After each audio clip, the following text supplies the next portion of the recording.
Little Stellar Fox, aka Jamie Ann, has been producing content for a while now. As she's grown in her piloting skills, so have her edits and so has her capabilities. Today we talk about what it's like to be a YouTube creator. Though she doesn't consider herself a creator, I would disagree. I think she is. And I personally enjoyed the look that I got through her channel. I hope that you enjoy this part. I'll talk to you soon. Bye. So let's talk a little bit about your kind of journey, because at the same time that you've been learning to fly and then flying and then doing all this other stuff, you've been putting out edits the whole time. And you've been fairly active on YouTube, it looks like. I mean, I scrolled all the way back to the very bottom of your history and kind of picked and chose as I watched up through your progression. And number one, great taste in music. I don't know where I don't know where all your songs come from, but I really enjoyed them. But one of the things that really stuck out to me, which I don't see very often, is that you leave a lot of the imperfections in your edits. And it has a more honest feel to it. And I've had conversations with different people where they're like, no, I've got to get the one take perfect, all the lines have to be perfect and everything has to be lined up and it has to be immaculate before I'll put it out. And then I'm of the opinion that I can go make something and it can be imperfect, but it can still be good. So why, tell me about your reasoning behind leaving the imperfections in. Well, if you were to fly with me in person, Mm-hmm. you would see that. And I don't lie, I don't steal, I don't cheat. Those are like my three rules. Um, when it comes to that, I like people to know that this is real. Like all of the professional, like from the very beginning. I met Steele and Kevin very early on Mm-hmm. to my FPV journey. Mm-hmm. And I learned very quickly that even the top pilots, the people that all these people are fawning over and just like starstruck about, they all mess up. They Mm-hmm. all go and walk to pick up their quad. They all sit there and sit on the ground and fix their shit. Like every single one of these people are all people. They aren't like, these magical FPV Right. gods that make no mistakes. Right. Yeah. And I like to show in my videos that I'm a person too, because I get a lot of not random. I get a lot of really touching messages from people about like being inspirational and stuff like that. And I like to be true to myself. I like to be honest. I like to be the real deal, the person you're going to meet in person. Like if you were to meet me tomorrow at the store, Mm-hmm. I would still be the person that you see on the internet. Mm-hmm. And that honesty goes into my editing. Not only that, but I do this really weird thing with my editing where I don't mix up the clips. Mm-hmm. I keep all of my clips in progression from the day. So I like to start with my first pack and I end with my last, and I don't move things around. It's all in order. Mm-hmm. And I feel like that just builds progressively with the music. You Mm-hmm. start out slow and steady and you're just figuring stuff out. And then as it gets to the middle and the best part of the song, that's when you have your best flights. And then you do Mm-hmm. your end where it's either super awesome or you're bringing it back down. And Mm-hmm. that seems to be how it just naturally progresses throughout the day when you're flying anyway. So Mm-hmm. it's another little thing about my editing that people are just now learning, that I don't like everything stays in order. That actually, I rarely do flight edits at this point. But when I do them, I typically do keep things in order. And I like to show the imperfections. Like I just put out a flight edit that I almost didn't put it out because my flight controller was loose. And so there were so many bobbles and shakes in it. But there was a specialness to it, because I was flying with my sons. We were at this special place. And so I just put it out, and a lot of people really reacted to it in a way that I didn't expect. Because even though it wasn't perfect, it wasn't, a perfect Mr. Steele or Ladrib rip. Um, I think It was people meaningful appreciate to it. you. It was meaningful to me, and that's the reason I put it out.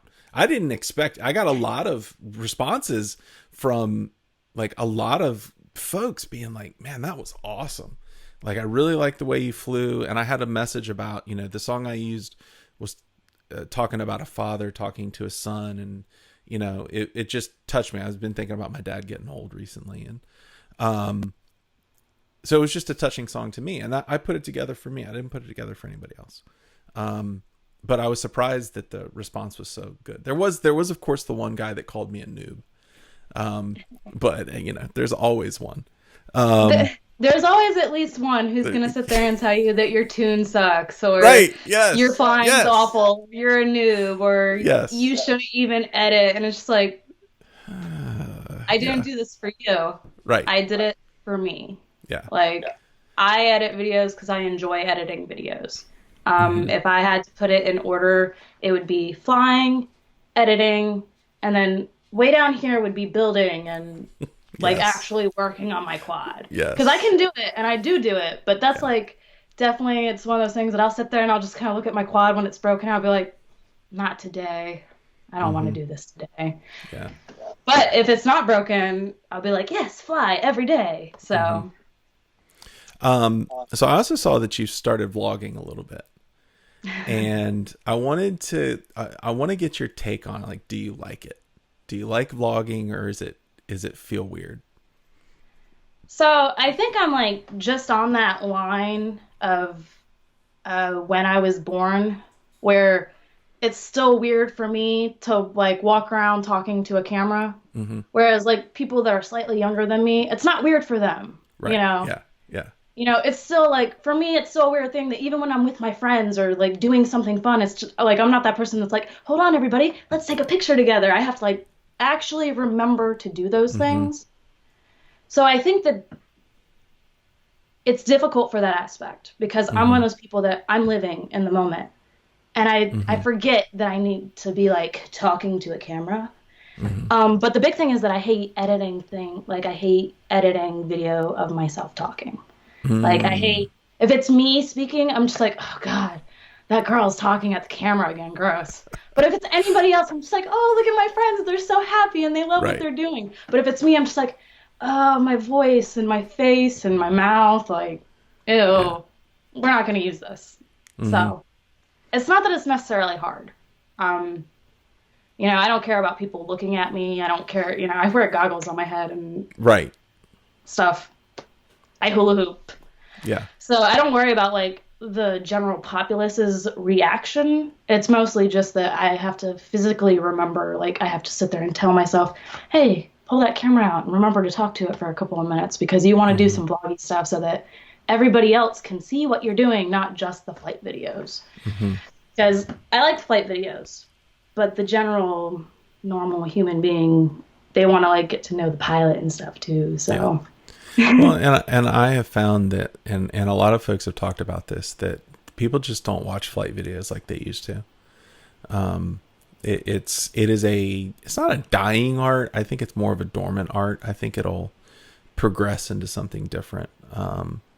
But yeah, I mean, I started out similarly making flight videos, and eventually progressed to vlogging.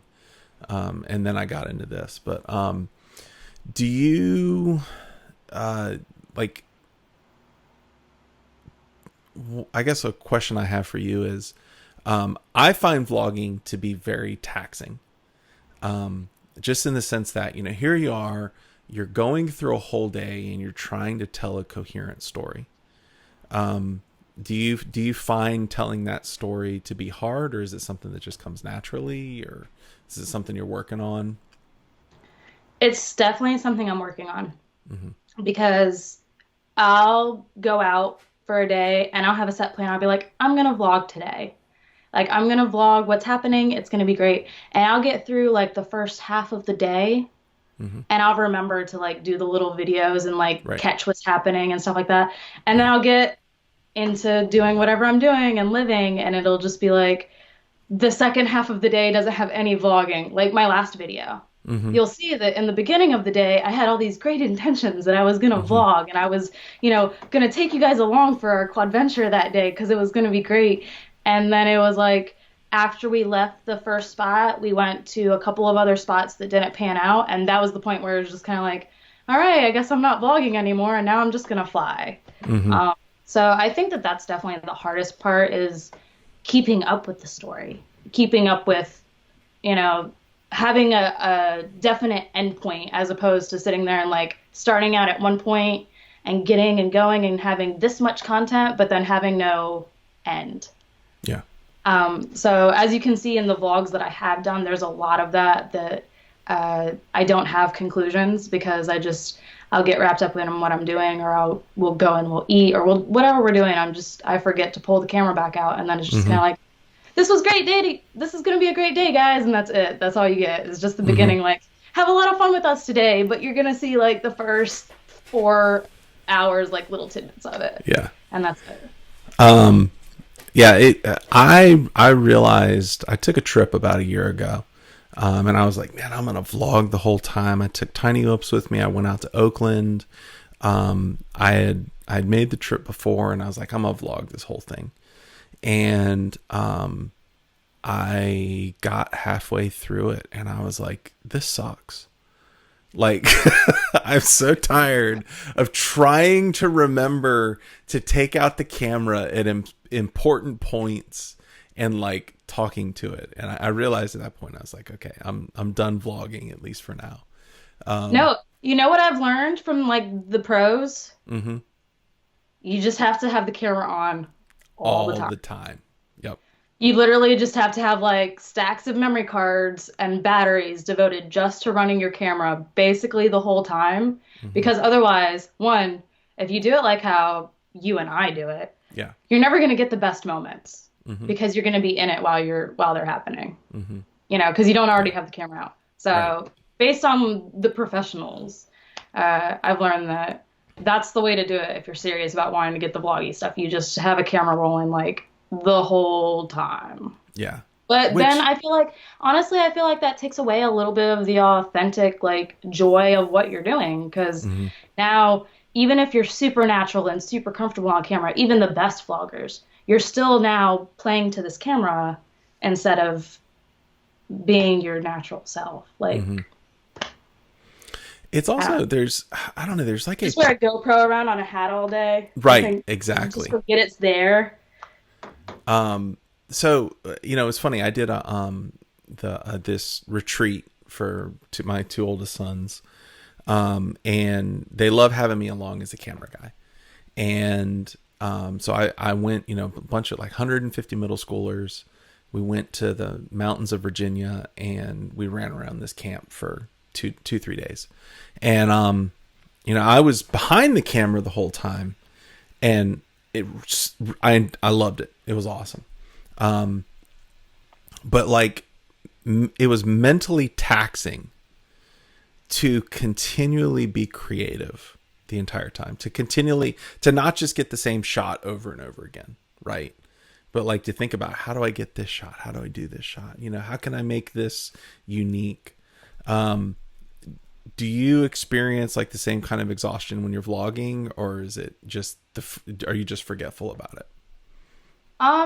I think I experienced that sort of exhaustion with everything, Mm-hmm. realistically. I mean, there are lots of, like you were saying, you get to the point and you're just sort of, you don't, you want to do it because you're having so much fun, but you don't want to do it because you're just like, oh God, do I have Right. to keep doing this? Right. Um, when it comes to vlogging, it really is that I don't want to keep putting the camera up. Even if it's stuff that I want to share, even if it's Mm-hmm. stuff that I'm super excited about, like being at DRL down Mm-hmm. in Phoenix. I was Right. so excited and I wanted to vlog the whole time. And that was one of those things that there wasn't a lot of vlogging from that because my cameras all died.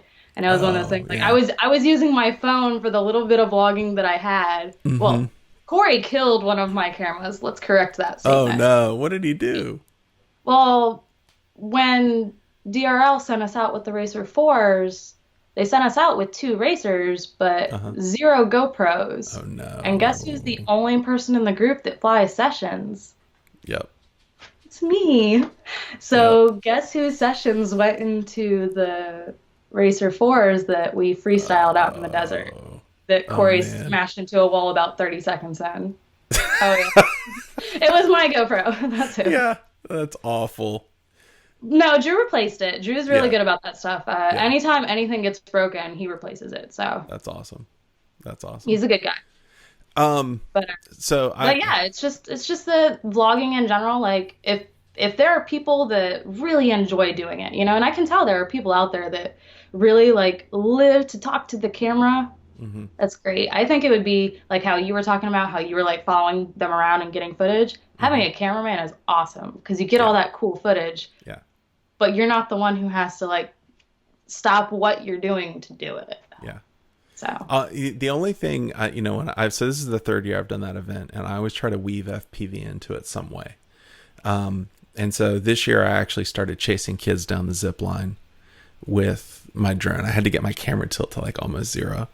But then I got this awesome shot where I like orbited this kid at the end of the zip line, and then it was just so much. That was like the shot I went out looking for. The rest of it was just icing, but it was fun.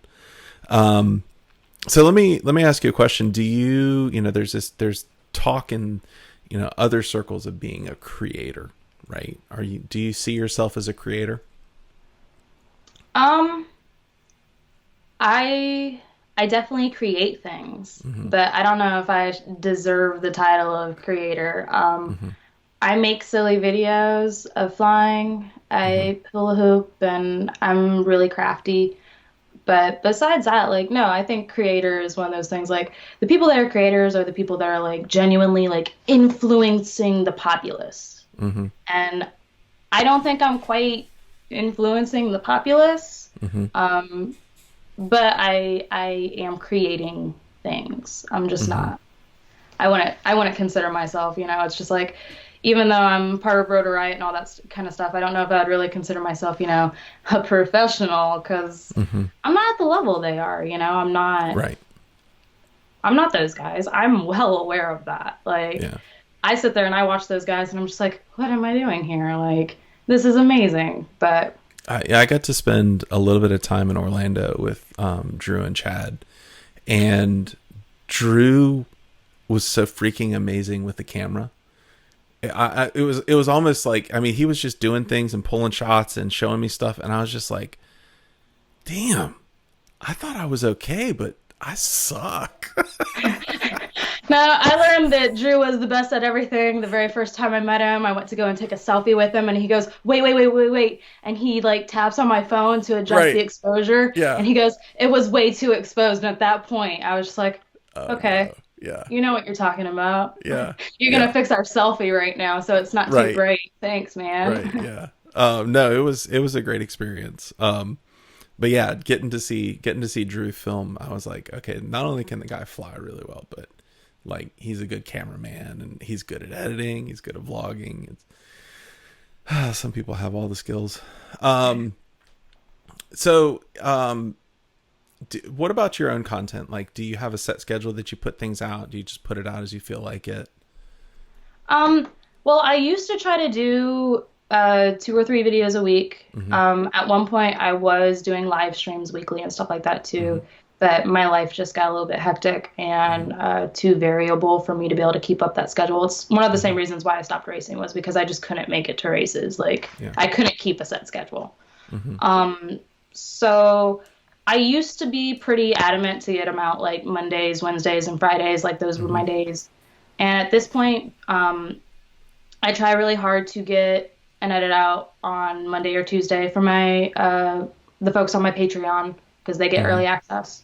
Mm-hmm. And then by Wednesday, I try to make it live, just depending. I try to give Patreon like 2 days early Mm-hmm. access because, thank you guys. Yeah. You get to see my mediocre content early. But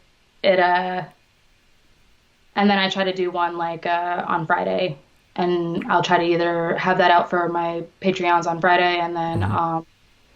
Release it on Sunday.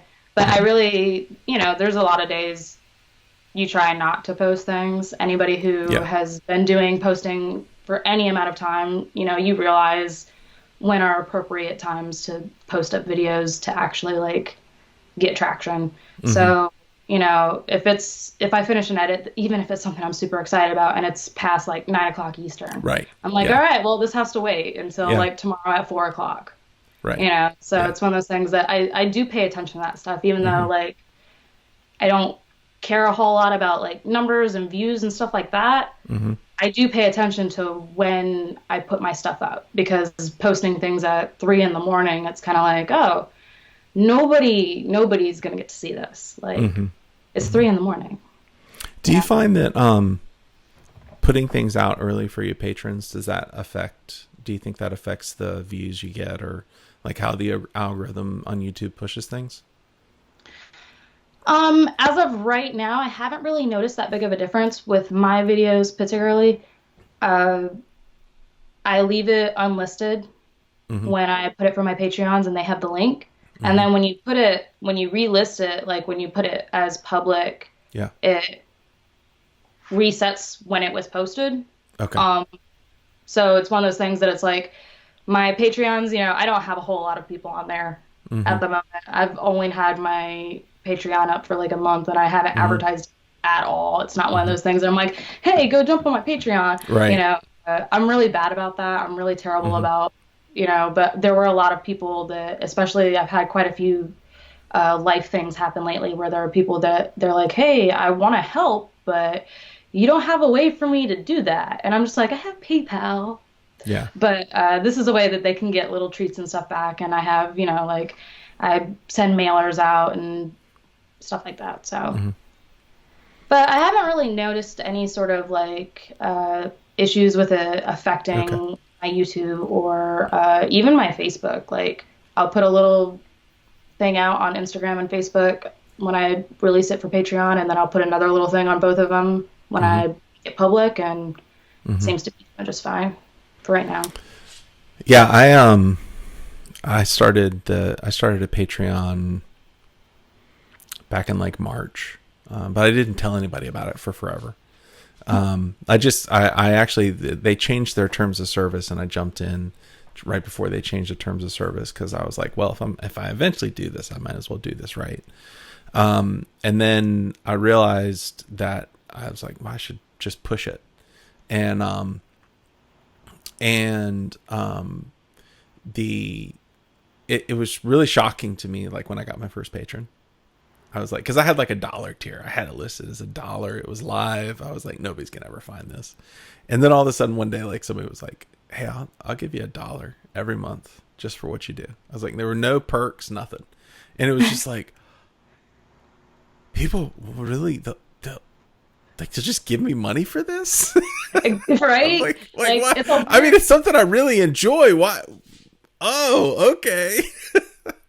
well, it's been hard for me because it's pretty well known. I have been modeling for like the last 10 years at this Mm-hmm. point, and I had one of those while I was modeling. So with that, it totally made sense because with the different tiers, you get different levels of photographs and interaction and stuff like that. Mm-hmm. But when I went to go and like do it FPV land, I sat there, I was like, I don't even know how to set up tiers for this. Like, how do you make it better for more money when you're making Right. FPV videos?